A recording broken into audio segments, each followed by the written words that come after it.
আসসালামু আলাইকুম। আজ 17 ফেব্রুয়ারি 2026 মঙ্গলবার। শুরু করছি চেঞ্জ টিভি প্রতিদিনের গল্প অনুষ্ঠান। দর্শক, আপনাদের সঙ্গে রয়েছে আমি আবিদ আজম। শুরুতেই সংবাদ শিরোনাম। ডক্টর ইউনূসের বিরুদ্ধে ঝাল মেটালো ভারতীয় গণমাধ্যম। কারা হলেন মন্ত্রী, কে হচ্ছেন প্রেসিডেন্ট? রহস্যময় স্ট্যাটাস দিলেন মামুনুল হক, চমক দেখালেন হাসনাত আব্দুল্লাহ। এবার বিস্তারিত। বাংলাদেশের অন্তর্বর্তী সরকারের প্রধান উপদেষ্টা ডক্টর মোহাম্মদ ইউনূসের প্রতি শেষ মুহূর্তেও ক্ষোভ ঝাড়ল ভারতের গণমাধ্যমগুলো। ভারতের পশ্চিমবঙ্গের দৈনিক আনন্দবাজার পত্রিকার এক প্রতিবেদনে এ বিষয়ে বিস্তারিত তুলে ধরা হয়। প্রতিবেদনে বলা হয়েছে, অতীতেও ভারতের উত্তর পূর্বাঞ্চল নিয়ে মন্তব্য করেছেন ডক্টর মোহাম্মদ ইউনূস। তা নিয়ে বিতর্কও হয়েছে। বিদায় বেলাতেও সেই বিতর্ক জিইয়ে রাখলেন বাংলাদেশের অন্তর্বর্তী সরকারের প্রধান উপদেষ্টা। বিদায়ী ভাষণে ফের উত্তর পূর্ব ভারত নিয়ে মন্তব্য করলেন ইউনূস। আন্তর্জাতিক বাণিজ্যের ক্ষেত্রে বাংলাদেশের গুরুত্ব বোঝাতে গিয়ে উত্তর পূর্ব ভারতের 7 রাজ্য এর কথা টেনে আনেন ইউনূস। বিদায়ী ভাষণে তিনি বলেন, আমাদের খোলা সমুদ্র কেবল ভৌগোলিক সীমারেখা নয়, এটি বাংলাদেশের জন্য বিশ্ব অর্থনীতির সঙ্গে যুক্ত হওয়ার খোলা দরজা। নেপাল, ভুটান এবং 7 সিস্টার্সকে নিয়ে এই অঞ্চলে অর্থনৈতিক সমৃদ্ধির বিশাল সম্ভাবনা রয়েছে। আনন্দবাজারের প্রতিবেদনে আরও বলা হয়েছে, উত্তর পূর্ব ভারত নিয়ে অতীতেও বিভিন্ন সময়ে ইউনূসের মন্তব্যে বিতর্ক তৈরি হয়েছে। এর সূত্রপাত হয় গত বছরের মার্চে। ওই সময়ে চীন সফরে গিয়ে নিজের দেশে চীনা বিনিয়োগ টানতে উত্তর পূর্ব ভারতের প্রসঙ্গ টেনেছিলেন তিনি। বাংলাদেশে অর্থনৈতিক কর্মকাণ্ড আরও বৃদ্ধি করার জন্য চীনকে অনুরোধ করেন ইউনূস। সেই সূত্রে বাংলাদেশের ভৌগোলিক অবস্থানের গুরুত্ব বোঝানোর চেষ্টায় তিনি বলেন, সমুদ্রের একমাত্র অভিভাবক বাংলাদেশ। চীন এবং বাংলাদেশ লাগোয়া উত্তর পূর্ব ভারতের 7 রাজ্যের ভৌগোলিক অবস্থান ব্যাখ্যা করে তিনি আরও বলেন, ভারতের পূর্ব দিকের 7 রাজ্যকে বলা হয় 7 বোন। এগুলি স্থলভাগ দিয়ে ঘেরা, এদের সমুদ্রে পৌঁছানোর কোনো পথ নেই। আনন্দবাজার পত্রিকা আরও জানিয়েছে, ভৌগোলিক এই অবস্থানের কারণে বঙ্গোপসাগরে অর্থনৈতিক কর্মকাণ্ড সম্প্রসারিত করার যে বড় সুযোগ চীন পাবে তা স্পষ্ট করেন ইউনূস। নিজের দেশে চীনা বিনিয়োগ আনতে ইউনূস কেন ভারতের প্রসঙ্গ তুলে আনলেন তা নিয়ে প্রশ্ন উঠেছিল সেই সময়। উত্তর পূর্বের রাজ্য আসামের বিজেপি শাসিত সরকারের মুখ্যমন্ত্রী হিমন্ত বিশ্ব শর্মাও ওই মন্তব্যের নিন্দা জানিয়েছিলেন। বাংলাদেশ জাতীয়তাবাদী দল বিএনপির নির্বাচিত সংসদ সদস্যরা শপথ নিয়েছেন মঙ্গলবার সকালে। সংসদ নেতা এবং প্রধানমন্ত্রী হিসেবে শপথ নিয়েছেন তারেক রহমান। বিকালে জাতীয় সংসদ ভবনের দক্ষিণ প্লাজায় শপথ নেন নতুন মন্ত্রিসভার সদস্যরা। তাদের মধ্যে 25 জন পূর্ণমন্ত্রী আর 24 জন প্রতিমন্ত্রী হিসেবে শপথ নিয়েছেন। বিএনপি চেয়ারম্যান তারেক রহমানের নেতৃত্বে গঠিত হল 50 জনের নতুন মন্ত্রিসভা। পূর্ণমন্ত্রী হচ্ছেন যারা: 1 মির্জা ফখরুল ইসলাম আলমগীর, 2 আমির খসরু মাহমুদ চৌধুরী, 3 সালাহ উদ্দিন আহমদ, 4 ইকবাল হাসান মাহমুদ টুকু, 5 মেজর অবসরপ্রাপ্ত হাফিজ উদ্দিন আহমদ, 6 AZM জাহিদ হোসেন, 7 অন্তর্বর্তী সরকারের নিরাপত্তা উপদেষ্টা খলিলুর রহমান টেকনোক্র্যাট, 8 আব্দুল আউয়াল মিন্টু, 9 কাজী শাহ মুফাজ্জল হোসাইন কায়কোবাদ, 10 মিজানুর রহমান মিনু, 11 নিতাই রায় চৌধুরী, 12 খন্দকার আব্দুল মুক্তাদির, 13 আরিফুল হক চৌধুরী, 14 জহিরুদ্দিন স্বপন, 15 মোহাম্মদ আমিন উর রশিদ টেকনোক্র্যাট, 16 আফরোজা খানম রিতা, 17 শহীদ উদ্দিন চৌধুরী এনি, 18 আসাদুল হাবিব দুলু, 19 মোহাম্মদ আসাদুজ্জামান, 20 জাকারিয়া তাহের, 21 দীপেন দেওয়ান, 22 নওমা এহসানুল হক মিলন, 23 সর্দার শাখাওয়াত হোসেন বকুল, 24 ফকির মাহবুব আনাম স্বপন এবং 25 শেখ রবিউল আলম। এদিকে প্রতিমন্ত্রী হচ্ছেন যারা, তারা হলেন এম রশিদুজ্জামান মিল্লাত, অনিন্দু ইসলাম অমিত, মোহাম্মদ শরীফুল আলম, শামা ওবায়দ ইসলাম, সুলতান সালাউদ্দিন টুকু, কায়সার কামাল, ফরহাদ হোসেন আজাদ, আমিনুল হক টেকনোক্র্যাট, মীর মোহাম্মদ হেলাল উদ্দিন, হাবিবুর রশিদ, মোহাম্মদ রাজীব আহসান, মোহাম্মদ আব্দুল বারি, মীর শাহে আলম, জোনায়েদ সাকি, ইশরাক হোসেন, ফারজানা শারমিন, শেখ ফরিদুল ইসলাম, নুরুল হক, ইয়াসের খান চৌধুরী, এম ইকবাল হোসাইন, MA মোহিত, আহমেদ সোহেল মঞ্জুর, ববি হাজ্জাজ ও আলী নেওয়াজ মাহমুদ খৈয়াম। বাংলাদেশে একজন মন্ত্রী, প্রতিমন্ত্রী বা উপমন্ত্রীর বেতন ভাতা কেমন? বেতনের বাইরে তারা আর কি কি সুযোগ সুবিধা পান? প্রধানমন্ত্রীর বেতন ভাতা দ্য প্রাইম মিনিস্টার্স বিল 2016 অনুযায়ী বাংলাদেশের প্রধানমন্ত্রীর বেতন মাসে 1,15,000 টাকা। এছাড়া তিনি মাসিক বাড়ি ভাড়া পান 1 লাখ টাকা, দৈনিক ভাতা পান 3,000 টাকা। প্রধানমন্ত্রী একটি সরকারি বাসভবন পান। ওই বাসভবনের সজ্জা ও রক্ষণাবেক্ষণের ব্যয়ভার বহন করে সরকার। মন্ত্রীর বেতন ভাতা the minister of state and deputy ministers bill 2016 অনুযায়ী একজন মন্ত্রী বেতন পান মাসিক 1,05,000 টাকা। ডেপুটি স্পিকার, বিরোধী দলীয় নেতা এবং চিফ হুইপরাও সমান বেতন পান। মন্ত্রী, প্রতিমন্ত্রী বা উপমন্ত্রী কাউকেই তাদের বেতনের জন্য কোনো কর দিতে হয় না। এছাড়া একজন মন্ত্রী আরও যেসব সুবিধা পান: দৈনিক ভাতা 2,000 টাকা, নিয়ামক ভাতা মাসিক 10,000 টাকা, স্বেচ্ছাধীন তহবিল 10 লাখ টাকা, মোবাইল ফোন কেনার জন্য 75,000 টাকা, সরকারি খরচে সার্বক্ষণিক গাড়ি, ঢাকার বাইরে অফিসিয়াল ট্যুরের জন্য অতিরিক্ত একটি জিপ গাড়ি পাবেন, যার যাবতীয় খরচ বহন করবে সরকার। সরকারি খরচে রেল ভ্রমণ ও বিদেশি ভ্রমণ, বিনা ভাড়ায় সরকারি বাসভবন, গ্যাস, বিদ্যুৎ, পানি, টেলিফোন সহ ভবনটির যাবতীয় রক্ষণাবেক্ষণ সরকার বহন করবে। আসবাবপত্র, সরকারি বাসায় সর্বোচ্চ 5 লাখ টাকা মূল্যের আসবাবপত্র। সরকারি বাসায় না থাকলে বাড়ি ভাড়া বাবদ 80,000 টাকা, সেই সঙ্গে বাড়ি ব্যবস্থাপনা খরচ ও সব ধরনের সেবা খাতের বিল। বিমান ভ্রমণের জন্য বিমা সুবিধা 8 লাখ টাকা। সার্বক্ষণিক নিরাপত্তা প্রহরী, বাসস্থান থেকে অফিস বা অফিস থেকে বাসস্থানে যাতায়াতের খরচ পাবেন। নিজের এবং পরিবারের সদস্যদের ভ্রমণ খরচও তিনি পাবেন। এছাড়া অন্তত 2 জন গৃহকর্মীর ভ্রমণের খরচ পাবেন। উপসচিব পদমর্যাদার একজন একান্ত সচিব, সহকারী সচিব পদমর্যাদার একজন সহকারী একান্ত সচিব এবং ক্যাডারের বাইরে থেকে আরেকজন সহকারী একান্ত সচিব। জাতীয় বেতন স্কেলে 10ম গ্রেডের 2 জন কর্মকর্তা।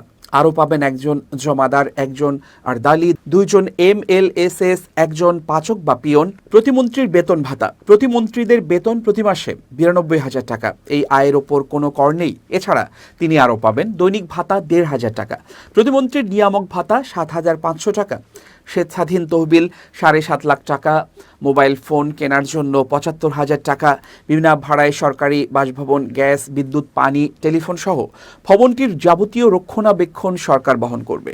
আসবাবপত্র, সরকারি বাসায় সর্বোচ্চ 4 লাখ টাকা মূল্যের আসবাবপত্র। সরকারি বাসায় না থাকলে বাড়ি ভাড়া বাবদ 70,000 টাকা, সেই সঙ্গে গ্যাস, বিদ্যুৎ, পানি, টেলিফোন সহ সব ধরনের সেবা খাতের বিল ও বাড়ি ব্যবস্থাপনা খরচ।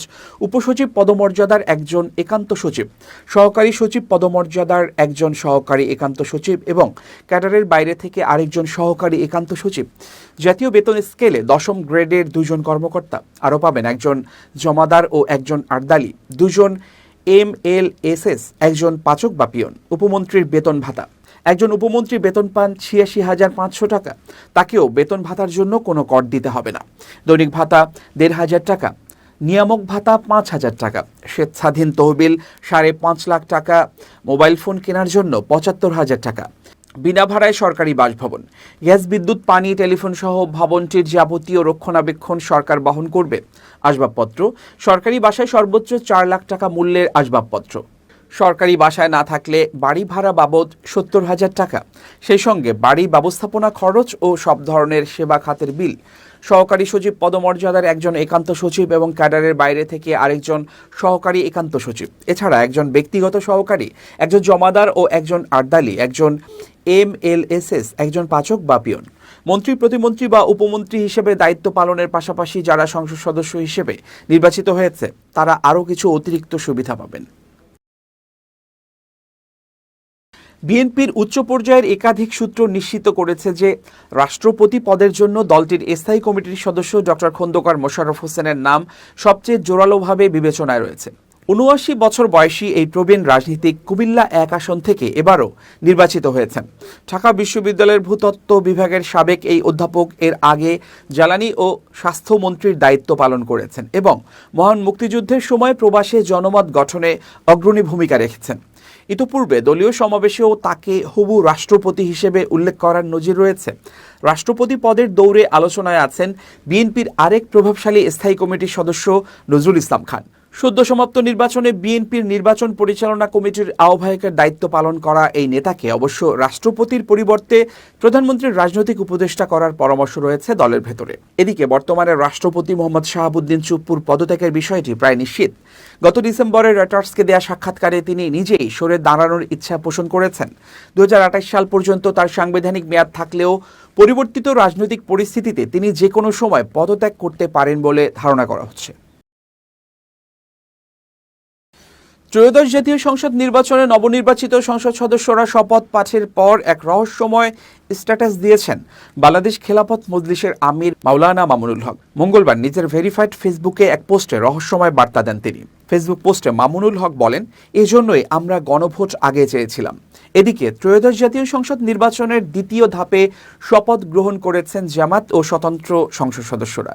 প্রধান নির্বাচন কমিশনার এএমএম নাসির উদ্দিন তাদের শপথ বাক্য পাঠ করান। মঙ্গলবার দুপুর 12:30টার দিকে বাংলাদেশ জাতীয় সংসদ সচিবালয়ের শপথ কক্ষে এই শপথ অনুষ্ঠান সম্পন্ন হয়।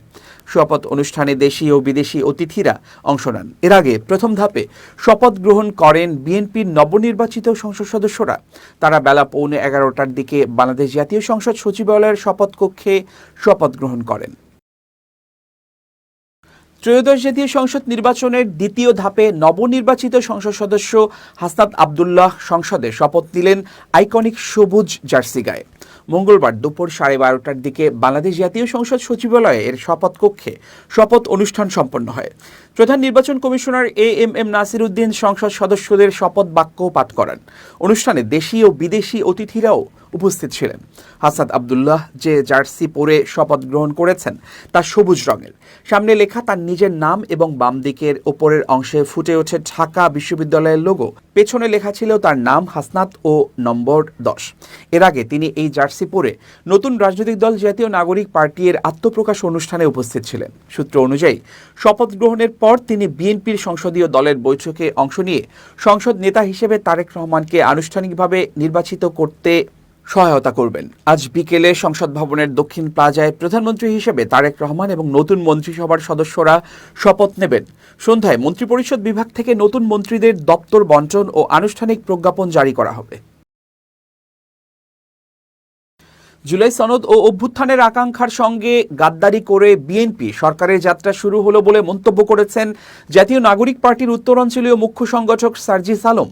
মঙ্গলবার তিনি তার ভেরিফাইড ফেসবুক পেজে দেয়া এক পোস্টে এই মন্তব্য করেন। উল্লেখ্য, ত্রয়োদশ জাতীয় সংসদ নির্বাচনে পঞ্চগড় 1 আসনে সার্জিস আলম হেরেছেন। এর আগে সংসদ ভবনে বিএনপির নির্বাচিত সংসদ সদস্যদের শপথ অনুষ্ঠান শুরুর আগে দলীয় এমপিদের উদ্দেশ্যে বিএনপির স্থায়ী কমিটির সদস্য সালাহ উদ্দিন আহমদ বলেন, তারা আজ সংবিধান সংস্কার পরিষদের শপথ নিচ্ছেন না।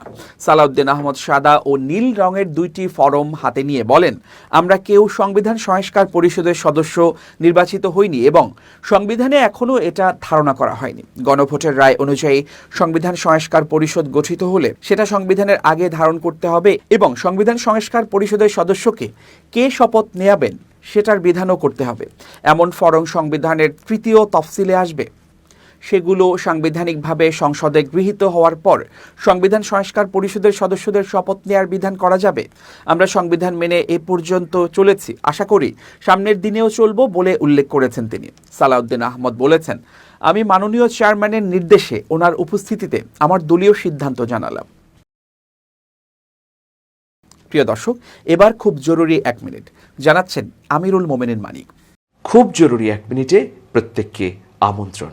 জাতীয় পরিচয়পত্র আমাদের নিত্যদিনের কর্মকাণ্ডের জন্য অত্যন্ত গুরুত্বপূর্ণ। অনেক সময় জাতীয় পরিচয়পত্র হারিয়ে যেতে পারে। আবার অপ্রাপ্তবয়স্ক থেকে যখন প্রাপ্তবয়স্ক হচ্ছে কেউ, তখন তার জাতীয় পরিচয়পত্র দরকার হতে পারে। জাতীয় পরিচয়পত্র নিয়ে অনেক ধরনের সমস্যার মধ্যেও পড়তে পারেন তথ্যের কারণে। এই সমস্ত সমস্যা, অভিযোগ বা প্রয়োজনীয়তা আপনি 105-এ জানাতে পারেন।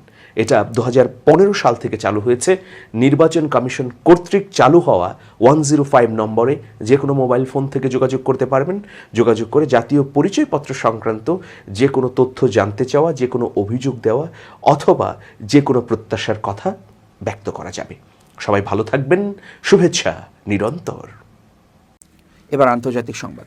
পশ্চিম তীর নিয়ে বিতর্কিত একটি প্রস্তাব অনুমোদন করেছে ইসরায়েল সরকার। এতে করে পশ্চিম তীরে ইসরায়েলিদের জন্য জমি কেনা সহজ হবে। সমালোচকরা বলছেন, এই পদক্ষেপ পশ্চিম তীরে ইসরায়েলিদের বসতি নির্মাণকে ত্বরান্বিত করবে। রোববার প্রকাশিত গণমাধ্যমের খবর অনুযায়ী ইসরায়েলের নিরাপত্তা মন্ত্রিসভা কর্তৃক অনুমোদিত এই প্রস্তাবের ফলে ইসরায়েলিরা পশ্চিম তীরে জমি কিনতে পারবেন এবং অঞ্চলটির প্রশাসনের কিছু অংশ ইসরায়েলি বেসামরিক কর্তৃপক্ষের কাছে হস্তান্তর করতে পারবেন। ইউরোপীয় ইউনিয়ন এবং বেশ কয়েকটি আরব দেশ ইতোমধ্যে এই উদ্যোগের সমালোচনা করে করেছে। জার্মানিও এই পদক্ষেপের নিন্দা জানিয়েছে। জার্মানির পররাষ্ট্র মন্ত্রণালয়ের একজন মুখপাত্র বলেছেন, এই পদক্ষেপগুলো কার্যত অধিগ্রহণের দিকে আরেকটি পদক্ষেপ এবং এটা আন্তর্জাতিক আইন লঙ্ঘন করে। এদিকে সামাজিক যোগাযোগ মাধ্যম এক্সে এক পোস্টে ইসরায়েলের পররাষ্ট্র মন্ত্রণালয়ের পক্ষ থেকে বলা হয়েছে, ইসরায়েল সরকার আজ নাগরিক ও সম্পত্তি আইনের ক্ষেত্রে একটি প্রশাসনিক পদক্ষেপ অনুমোদন করেছে। এই পদক্ষেপ ভূমি নিবন্ধন পদ্ধতিতে শৃঙ্খলা আনার জন্য নেওয়া হয়েছে, যা আইনি বিরোধ নিষ্পত্তির অধিকারের স্বচ্ছ এবং পুঙ্খানুপুঙ্খ ব্যাখ্যা প্রদান করে। প্রিয় দর্শক, শেষ করছি চেঞ্জ টিভি প্রতিদিনের গল্পের আজকের গল্প। changetv.press বাংলাদেশের ইউটিউব জার্নালিজমের অগ্রদূত। ভিজিট করুন এর ওয়েবসাইট www.changetv.press, youtube.com/changetvpress এবং সাবস্ক্রাইব করুন চ্যানেলটি। নিয়মিত লাইক, কমেন্ট ও শেয়ার করে আপডেট রাখুন নিজেকে। ভালো থাকুন, নিরাপদে থাকুন, শুভেচ্ছা নিরন্তর। changetv.press, এক ফোঁটা হলুদও নেই।